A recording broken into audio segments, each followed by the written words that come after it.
Hello everyone, a great welcome to my channel and yes, today we are going to start history of English language. I know आप सब में से लगभग सभी के बहुत मैसेजेस आ रहे थे कि मैम आप हिस्ट्री कब स्टार्ट करवाएंगी। तो आज हम शुरू करें। बाकी सभी टॉपिक अभी ख़त्म नहीं हुए हैं but all of you were getting so impatient and so many comments were there with regard to this topic that I thought of starting it. करना तो है ही। Alternate days पर let us do history one day and let us do rest of the topic the other days. More than 450 pages की ये किताब है तो पूरी किताब को करना तो पॉसिबल नहीं है, नहीं तो हम यही किताब ही करते रह जाएंगे पूरे साल। और भी टॉपिक्स हैं हमारे पास करने के लिए, लेकिन ऐसे सभी पॉइंट्स को ज़रूर कवर करेंगे जो कि एग्जाम्स में आ सकते हैं। आप में से जिस की भी कैपेसिटी है पूरी बुक पढ़ने की तो पूरी बुक भी पढ़िए। I never stop any one from studying from the external resources. जितने भी आपको एक्सटर्नल रिसोर्सेज मिलते हैं उन सब से ज़रूर पढ़िए और मेरे वीडियोस को यूज़ कीजिए अपने उन्हीं कॉन्सेप्ट्स को कॉन्क्रीट बनाने में। प्लेलिस्ट के बारे में आप भूलिएगा मत। Almost every topic playlist is available. Although मैं पहले ये सभी टॉपिक्स कवर करना चाहती थी और फिर हिस्ट्री की तरफ मूव करना चाहती थी, लेकिन आप सबने मुझे करने नहीं दिया। इतने सारे कमेंट्स आ गए कि हिस्ट्री शुरू करवाइए, तो मैंने सोचा कि कुछ दिन बीच बीच में हिस्ट्री को भी कवर कर लेते हैं। अभी कुछ टॉपिक्स बचे हैं जो कि मुझे ऐड करने हैं। ये है हमारी इस किताब का कवर पेज। इसी बुक को हम लोग पढ़ने वाले हैं, लेकिन जैसा कि मैंने कहा कि 459 पेजेस की बुक है, पूरा पढ़ना तो पॉसिबल नहीं है, लेकिन सभी इंपॉर्टेंट पॉइंट्स को कवर कर लेते हैं। लेट अस सी, एग्जाम में हो सकता है वही पॉइंट्स आ जाए जो हमने कवर किए। पहले समझते हैं कि हिस्ट्री है क्या। It is a comprehensive exploration of the linguistic and cultural development of English. English language कैसे डेवलप हुई, मिडिल एजेस से लेकर प्रेजेंट एजेस तक क्या क्या चेंजेस आए, ये पूरी बुक हमें प्रोवाइड करेगी एक बैलेंस्ड और up to date overview about the history of language. तो बहुत ही ज़रूरी था समझना कि हम हिस्ट्री क्यों पढ़ रहे हैं और क्या एक्सपेक्ट कर सकते हैं अपने इन टॉपिक्स से। एक एक वीडियो में एक एक चैप्टर कवर करते हुए चलेंगे। आज की वीडियो में हम चैप्टर 1 करेंगे। कुछ ऐसे चैप्टर्स भी हैं जो बहुत शॉर्ट होंगे, तो मैं 2-3 चैप्टर्स को कंबाइन कर दूंगी एक ही वीडियो में। अभी चैप्टर 1 थोड़ा सा बड़ा है तो एक अलग वीडियो में चैप्टर 1 कवर कर रहे हैं हम। History of English language as a cultural subject. Language, कोई भी लैंग्वेज कल्चर का रिप्रेजेंटेशन है। Am I right? कई बार तो हमारे कल्चर का पता ही तब चलता है जब हम अपना मुंह खोलते हैं। कुछ लोगों के साथ तो बहुत ही ऐसा कि बहुत सोफिस्टिकेटेड लग रहे होते हैं, उनकी लैंग्वेज के बाद पता चलता है उनकी रियलिटी के बारे में। M I right? चलिए आगे बढ़ते हैं। The history of a language is intimately bound up with the history of people who speak it. है ना, जो लोग बात करते हैं उनकी हिस्ट्री, उनकी लैंग्वेज, उनका लिटरेचर पता चलता है। The purpose of this book then is to treat the history of English not only as being of interest to the specialized student but also as cultural subject within the view of all educated people। जिनको English language बहुत अच्छे से आती है, जिनको नहीं आती है, या फिर जिनका लिटरेचर ही सब्जेक्ट है, उन सभी के लिए ये बुक इम्पॉर्टेंट है, while including enough references to technical matter to make clear the scientific principles involved in linguistic evolution। Language का एवोल्यूशन कैसे हुआ, कब, कैसे, क्या क्या चेंजेस आए, वो सब हम पढ़ेंगे। और वही सब हमारी हिस्ट्री है, वही हमारी लैंग्वेज है, वही हमारा कल्चर है। तो किस तरीके से हिस्ट्री ऑफ इंग्लिश लैंग्वेज और कल्चर एक साथ जुड़े हैं। अगर कहीं कोई सब्जेक्टिव क्वेश्चन आता है तो you can write everything that we just studied. English को बहुत ही एक मीडियोकर लैंग्वेज माना जाता था। लैटिन और फ्रेंच ऐसी लैंग्वेजेस मानी जाती थी जो कि बहुत हाई प्रोफाइल लोगों की हैं, और English kind of language of lower class people. लेकिन धीरे धीरे डेवलपमेंट होनी शुरू हुई और आज आप देख सकते हैं कि इंग्लिश का क्या स्टेटस है। इंग्लिश लोगों की नेशनल लाइफ में, धीरे धीरे पॉलिटिकल और सोशल लाइफ में इंग्लिश ने एंट्री लेनी शुरू की। रोमन क्रिश्चियनाइजेशन ऑफ ब्रिटेन इन 597 ये फैक्ट है, तो इसको याद रखिए। उसके बाद लैटिन सिविलाइजेशन की एंट्री हुई और इन सब इवेंट्स ने इंग्लिश वोकैबुलरी में चेंजेस करने शुरू कर दिए। English greatly changed in the form and vocabulary from what had been in 1066। 1066 एक बहुत ही स्पेशल एरा और बहुत ही स्पेशल ईयर है इंग्लिश लैंग्वेज के लिए। तो आप ध्यान से देखिएगा, आगे आने वाले टाइम में हम इंग्लिश के जब फेजेस पढ़ेंगे ना, old English, middle English and modern English, तो ये सभी ईयर्स आपको और अच्छे से याद हो जाएंगे।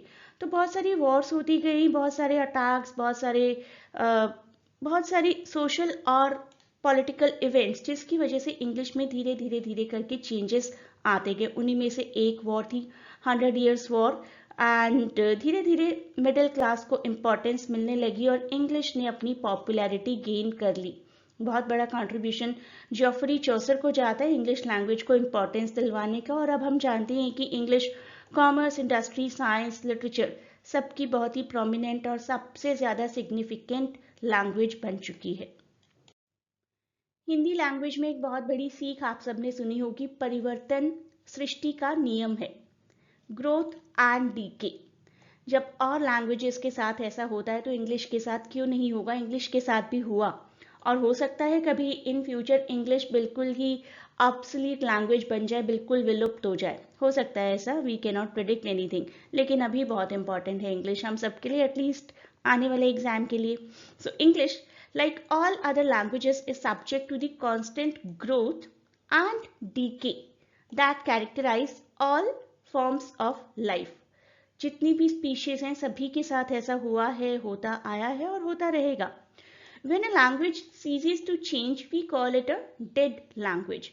एक लैंग्वेज जब चेंज होना बंद कर देती है तब उसको डेड लैंग्वेज कहा जाता है। तो ये आपके लिए एक फैक्चुअल क्वेश्चन है कि डेड लैंग्वेज की क्या डेफिनेशन है। किसी भी फॉर्म में मे बी ये क्वेश्चन आपको आ सकता है एग्जाम में, तो नोट करिए इस पॉइंट को।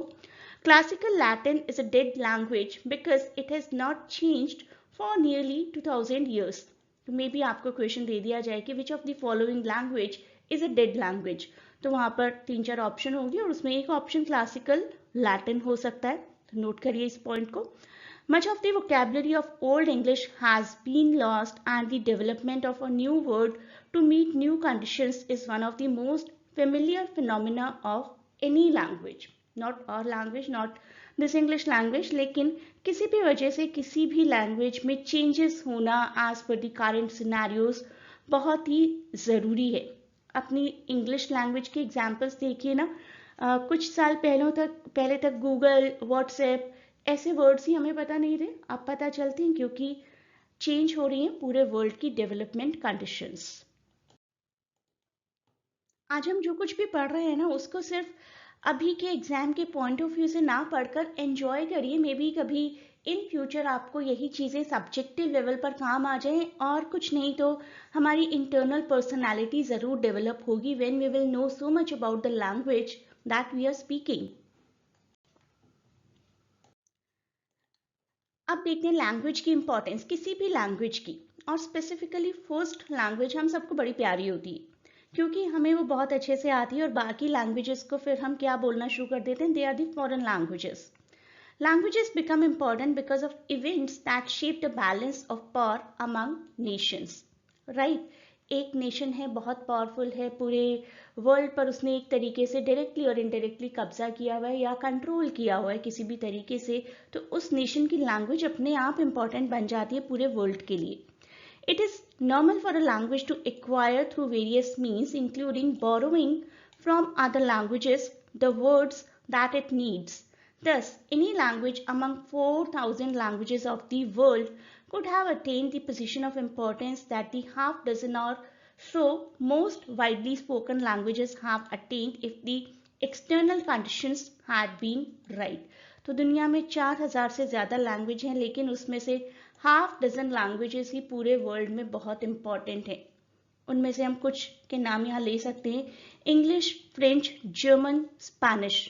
जब भी फॉरेन लैंग्वेज, सेकेंड लैंग्वेज सीखने की बात आती है, इंग्लिश को तो हम अब सेकेंड लैंग्वेज में कंसीडर भी नहीं करते हैं, तो ऐसा होता है ना, बच्चे को फ्रेंच सिखाओ, बड़ा स्कोप है, बच्चे को जर्मन सिखाओ, स्पेनिश सिखाओ। क्यों?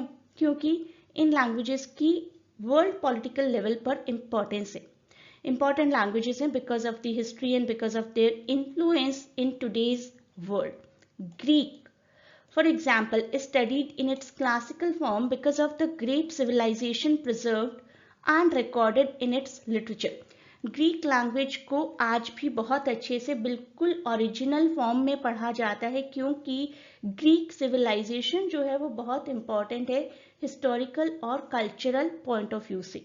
But in its modern form as spoken in Greece today, the Greek language does not serve as a language of wider communication. लेकिन ग्रीक लैंग्वेज कम्युनिकेशन के लेवल पर बहुत ज़्यादा यूज़ नहीं की जाती. तो आपको ये क्वेश्चन आ सकता है कि इनमें से कौन सी लैंग्वेज है जिसको क्लासिकल लेवल पर तो अच्छे से पढ़ा जाता है लेकिन मॉडर्न लेवल पर यूज़ नहीं की जाती. तो उसका आंसर होगा आपका ग्रीक. अब हम करें इंपॉर्टेंस ऑफ इंग्लिश. अभी हमने थोड़ी देर पहले किया था इंपॉर्टेंस ऑफ लैंग्वेज. अब हम इंपॉर्टेंस ऑफ इंग्लिश कर रहे हैं और इसी बुक से मैंने फैक्ट्स लिए हैं. तो फैक्चुअल क्वेश्चन आपको आ सकते हैं. Maybe you can be asked this question कि how many people overall almost approximately speak English language. So 380 million people in UK, US and other former British Empire. It is the largest of the Western language. अगर हम किसी overall पूरे world में second language की बात करें तो ये लार्जेस्ट है, लेकिन नेटिव लेवल पर लार्जेस्ट नहीं है. English, however, is not most widely used native language in the world. Chinese, in its 8 spoken varieties, is known to 1.3 billion people in China alone. तो Chinese ये लैंग्वेज सबसे आगे रही. Some of the European languages जो कि compare की जा सकती हैं इंग्लिश लैंग्वेज से वो हैं Spanish. Next in size to English is spoken by 330 million people, Portuguese by 180 million, Russian by 175, German by 110, French by 80 million native speakers. और सेकेंड लैंग्वेज के तौर पर इंग्लिश लैंग्वेज की बहुत ज़्यादा इंपॉर्टेंस है. इंपॉर्टेंस ऑफ इंग्लिश यही topic अभी कंटिन्यू है और अब जानिए इस लिंग्विस्टिक के बारे में. अमेरिकन लिंग्विस्टिक थे, इनसे रिलेटेड क्वेश्चन आ सकता है.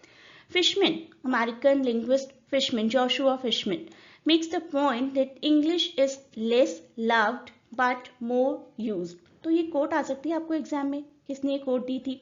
French is more loved but less used, and in a world where eco-technical superiority is what counts, the real powerhouse is still English.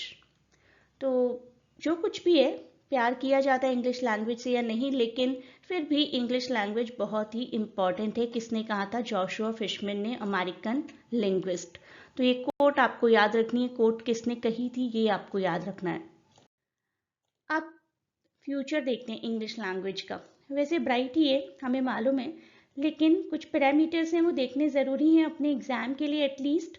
तो इंग्लिश लैंग्वेज के बारे में बोला जाता है कि वैसे तो बहुत अच्छी लैंग्वेज है, बहुत प्रोमिनेंट है, लेकिन नेटिव स्पीकर्स की बात की जाए तो डिक्लाइन है स्पीकर्स में. लेकिन सेकेंड लैंग्वेज के तौर पर, फॉरेन लैंग्वेज के तौर पर देखा जाए तो बहुत ही ब्राइट फ्यूचर है. Among European languages, it seems like that English, German and Spanish will benefit from various developments. जैसी जैसी डेवलपमेंट होती है किसी कंट्री में, उसी के हिसाब से उस लैंग्वेज की इंपॉर्टेंस बन जाती है.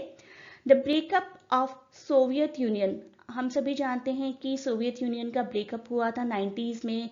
बहुत ही बड़ी कंट्री थी और बहुत छोटे छोटे कुछ पार्ट्स में डिवाइड हो गई. And the increasing political and economic unification of western Europe are already resulting in the shifting fortunes of Russian and German.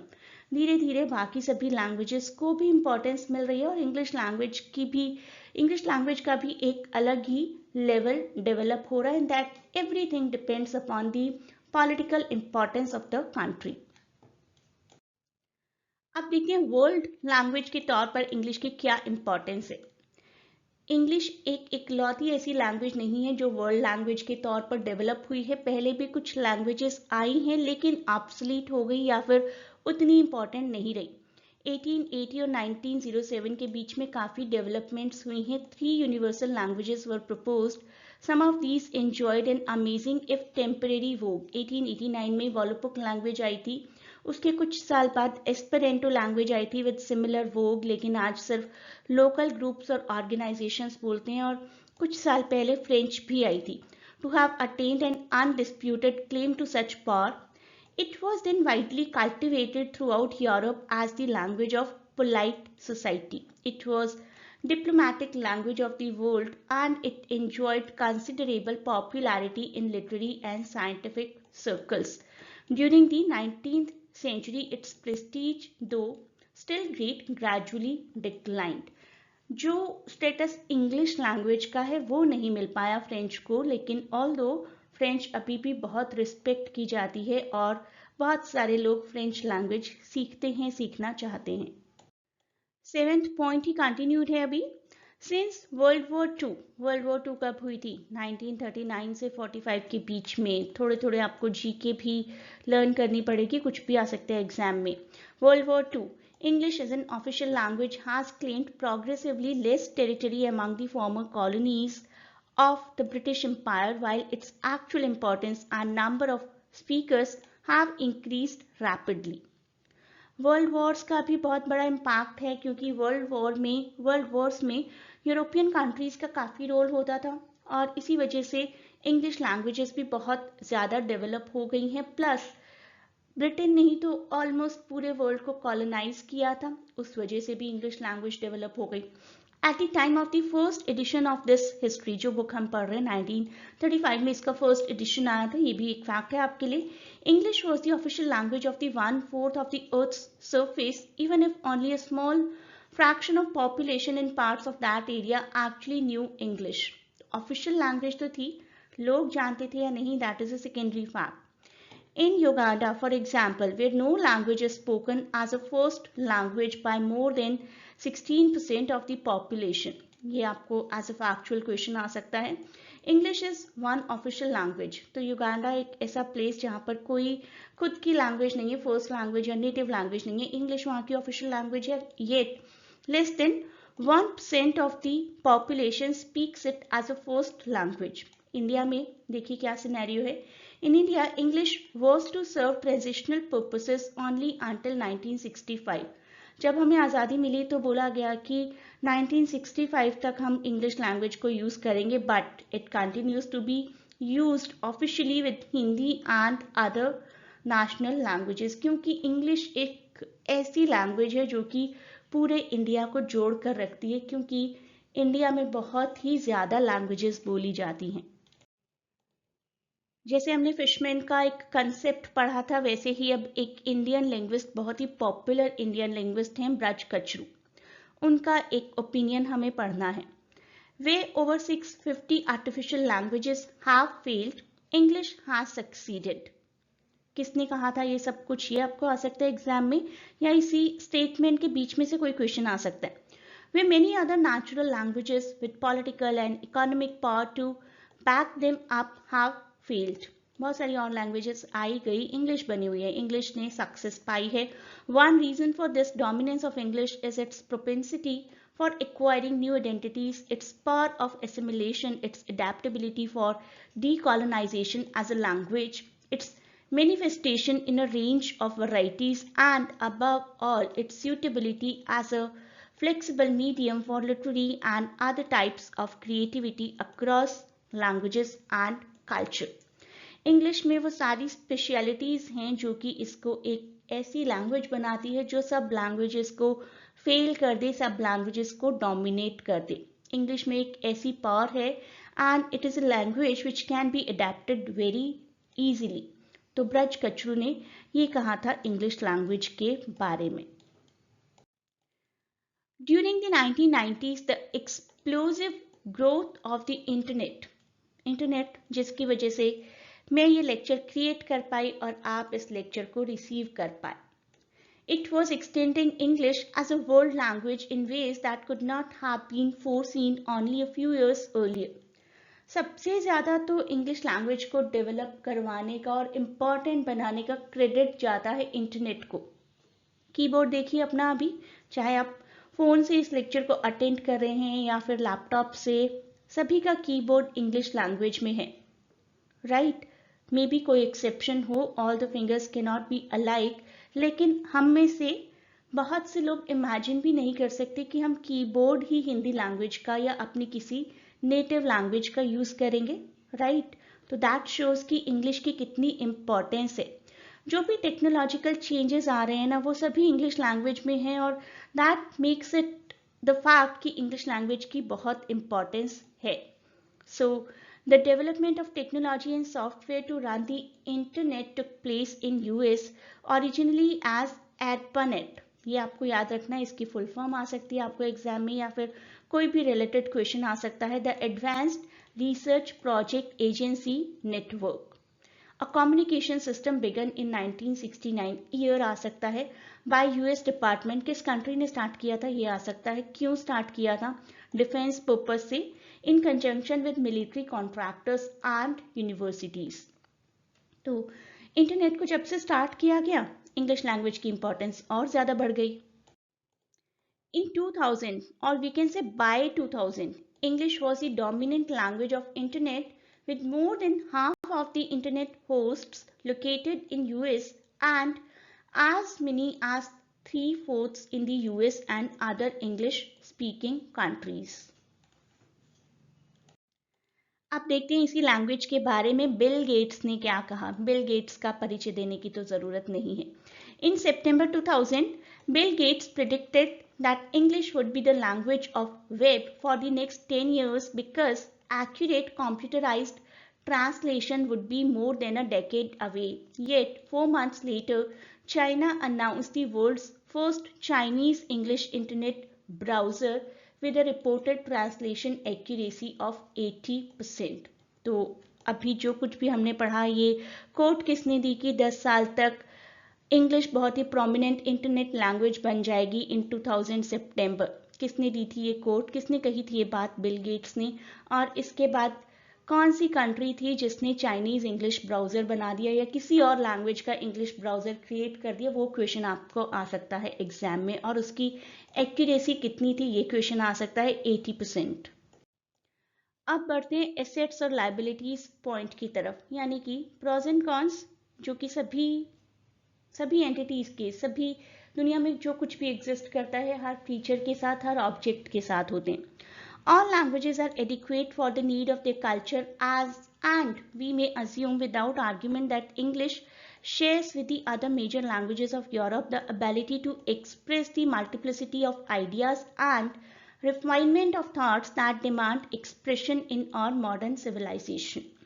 तो इंग्लिश लैंग्वेज हमें बहुत ही एबल बनाती है अपने व्यू पॉइंट्स को एक्सप्रेस करने के लिए. Right, I agree. वैसे तो कोई भी लैंग्वेज बनाती है. For most of us, learning any second language requires some effort and some languages seem harder than others. Yes, obvious. The most obvious point to remember is that among the many variables in the difficulty of learning a language as an adult, perhaps the most important is the closeness of the speaker's native language to the language that is being learned. तो किसी भी language को सीखने में सबसे ज़्यादा advantageous point यही होता है कि वो लैंग्वेज आपकी खुद की लैंग्वेज के कितनी क्लोज है. फॉर एग्जाम्पल, कोई हिंदी स्पीकिंग पर्सन अगर संस्कृत सीखेगा एज अ सेकेंड लैंग्वेज तो उसको ज़्यादा आसानी होगी rather than the person who doesn't know a single word of English, क्योंकि सिंगल वर्ड ऑफ हिंदी, क्योंकि हिंदी और संस्कृत में कुछ सिमिलैरिटीज हैं. एटलीस्ट दोनों languages same writing font Devanagari use करते हैं. So all else equal, including the linguistic skill of individual learner, English will seem easier to a native speaker of Dutch than to a native speaker of Korean. वही same case English language के साथ भी है. Cosmopolitan vocabulary. English को Germanic language बोला जाता है German invasion की वजह से. उस इन्वेजन के बारे में भी हम बात करेंगे.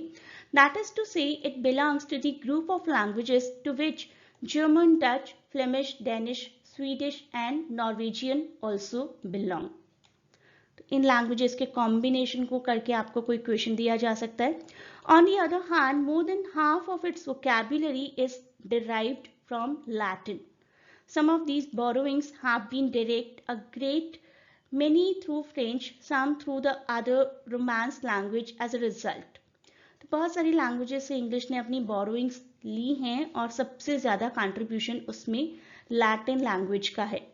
As a result, English also shares a great number of words with those languages of Europe that are derived from Latin, notably French, Italian, Spanish and Portuguese too. Can you imagine कि ये words originally English language के नहीं हैं, जैसे कि chipmunk, hominy, moose, raccoon, skunk ये native American से लिए गए। Brandy, cruller, landscape, measles, uproar Dutch language से लिए गए वर्ड्स हैं। बालकनी जो कि कितना कॉमन वर्ड है, हम में से सभी दिन में एक बार बोल देते हैं। और बहुत सारे ये वर्ड्स जो यहाँ पर दिए गए हैं, कॉक, हेमॉक, मस्किटो, मस्किटो भी कितना बोलते हैं हम लोग, बोलना ही पड़ता है। ये सब इटालियन वर्ड्स हैं।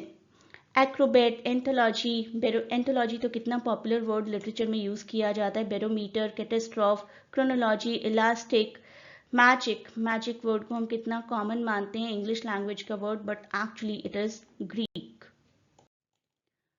Vodka, rouble, troika, glasnost, कितने सारे वर्ड्स हैं जो कि रशियन है। कैरावैन, कैरावैन तो हिंदी में भी कारवां की तरह यूज किया जाता है। डेरविश, दीवान, खाकी, मुगल, शॉल, शरबत ये सब पर्शियन वर्ड्स हैं, लेकिन इंग्लिश लैंग्वेजेस में भी यूज किए जाते हैं। English has borrowed from Hebrew and Arabic to Hungarian, Hindi and Urdu to Bengali to Malay, Chinese, the language of Java, Australia, Tahiti, Polynesia, West Africa and from one of the Aboriginal यानी कि original Adivasi community kind of language of Brazil. तो कहाँ कहाँ से English ने borrowings नहीं की हैं अपनी वोकैबलरी की। इंग्लिश लैंग्वेज में जो इन्फ्लेक्शनल है ना, वो बहुत सिंपल है एक्चुअली। जब हमें प्लूरल करना होता है तो हिंदी में हम प्लूरल कितनी कितनी फॉर्म में करते हैं। सपोज हम हिंदी में एक वर्ड है लड़का, हिंदी में जब हम प्लूरल करते हैं तो लड़का का प्लूरल होता है लड़के, लेकिन इज इट ओनली दैट, हम लड़कों ये वर्ड भी तो यूज करते हैं बहुत बार। ठीक है, लड़कों से बात मत करो, बहुत बार इंस्ट्रक्शन दी जाती है कुछ गर्ल्स को, है ना। तो लड़कों, लड़के हमारे लिए बहुत आसान है कि ठीक है हम हमेशा से बोलते आ रहे हैं, लेकिन इंग्लिश में हमेशा बॉय का प्लूरल करेंगे तो सिर्फ बॉयज ही यूज होगा और कोई फॉर्म चेंज नहीं होगी। इसको कहते हैं इन्फ्लेक्शनल सिंप्लिसिटी। या तो पोजेसिव हमें बनाना है तो इट विल बिकम बॉयज, लड़के का या लड़के। Do not talk to boys will remain the same and there are so many boys, it will remain the same।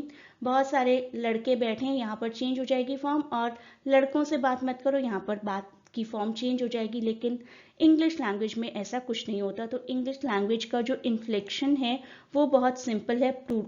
इन्फ्लेक्शनल इसकी हम प्लूरल केसेस चेंज करते हैं या फिर पोजेसिव केसेस चेंज करते हैं। ये सबसे सिंपल एग्जाम्पल है इंग्लिश के इन्फ्लेक्शन के। इंग्लिश लैंग्वेज में अब धीरे धीरे नेचुरल जेंडर ऐसी चीजें भी एंटर कर रही हैं। This is such A positive thing. पहले ऑथरेस और पोएटिस जैसे वर्ड यूज किए जाते थे, अब ऑथर और पोएट मेल या फीमेल दोनों के लिए यूज किया जाता है। इवन इंडिया में भी this thing is entering. Best actress award दिया जाता था, अब उसको चेंज करके बेस्ट फीमेल एक्टर ये वर्ड कर दिया गया। धीरे धीरे फैशन चेंज होता है वोकैबलरीज का। तो इंग्लिश में हमेशा से कुछ वर्ड्स में जेंडर्स को यूज किया जाता था, अलग अलग तरीके से एक्सप्रेस किया जाता था, but now it is becoming a gender neutral language. It is equally important to recognize the difficulties that the foreign students encounter in learning any language। और सबसे बड़ी डिफिकल्टी आती है लैंग्वेज के इन्फ्लेक्शंस को समझने में। जो चीज़ हमें सिंपल लगती है ज़रूरी नहीं कि किसी और को सिंपल लगे। और इडियम बहुत बड़ा एग्जाम्पल है डिफिकल्टी लेवल का, क्योंकि इडियम हर कंट्री की अलग अलग होती हैं, राइट। जैसे कि हम इंडिया में यूज़ करते हैं कि मेरा दिमाग खराब मत करो, राइट। उसको बिल्कुल वर्ड टू वर्ड तो चेंज करके बोला नहीं जा सकता, या फिर मेरे सर पर चढ़ के मत बैठो, मेरी नाक में दम मत करो। इस तरीके के वर्ड्स जब हम यूज करते हैं तो वी नो द मीनिंग, लेकिन सबसे ज्यादा प्रॉब्लम यही आती है कि किसी और लैंग्वेज के इडियम्स को समझने के लिए वहाँ की लैंग्वेज के पूरे कल्चर को अडॉप्ट करना बहुत ज़रूरी होता है। इंग्लिश ही एक ऐसी लैंग्वेज नहीं है कि जहाँ फॉर्म ऑफ एक्सप्रेशंस में डिफिकल्टी आती है। हर लैंग्वेज के अपने कुछ स्पेशल वेज होते हैं। दस a German says was fear in men what for a man, whereas in English we say what kind of a man, right। तो word to word translation तो बहुत सारी चीजों की पॉसिबल ही नहीं है। उसके बाद एक और ट्रबल आती है स्पेलिंग्स को लेकर, प्रोनाउंसिएशन को लेकर, जैसे कि vowel sound in believe, receive, leave, machine, be, sea is in each case represented by a different spelling. बोला हमने वही है, long E, believe, receive, leave, machine, be, sea, कितनी सारी स्पेलिंग है, I E I, E A, only I, E, E, different spellings कैसे कोई याद रखेगा जब किसी को as a new language English को सीखना है। Conversely the symbol in father, hate, hat and many, यहाँ पर अ का साउंड देखिए, हर जगह अ का साउंड अलग आ रहा है। Situation is even more confusing in consonants. We have a dozen spelling for the sounds of श, शू, श ही प्रोनाउंस कर रहे हैं हम, शुगर अभी भी श प्रोनाउंस कर रहे हैं, इशू, नेशन, यहाँ पर तो एस भी नहीं है तब भी हम श प्रोनाउंस कर रहे हैं, सस्पिशन, ओशन, नॉशियस, कॉन्शियस, तो कितने सारे स्पेलिंग्स हैं सिर्फ श प्रोनाउंस करने के लिए, इवन ऐसे स्पेलिंग्स जहां पर कि एस वर्ड भी नहीं है। सो चैप्टर 1 इज डन। चैप्टर 2 की बारी आएगी अगले वीडियो में। ये वीडियो आपको कैसा लगा मुझे कमेंट्स में लिखकर ज़रूर बताइए। That will keep on encouraging me to create more videos for you. History of English language हम कर रहे हैं, थोड़ा सा टफ सब्जेक्ट है, लेकिन अगर आप नोट मेकिंग को कंटिन्यू रखेंगे तो सारी मुश्किलें आसान हो जाएंगी। I hope you understood the chapter, और इसके साथ ही साथ आप इसी सब्जेक्ट के और टॉपिक्स को भी कवर कर सकते हैं। The link to that playlist I will provide in description. Also please provide me your valuable feedback in the form of comments.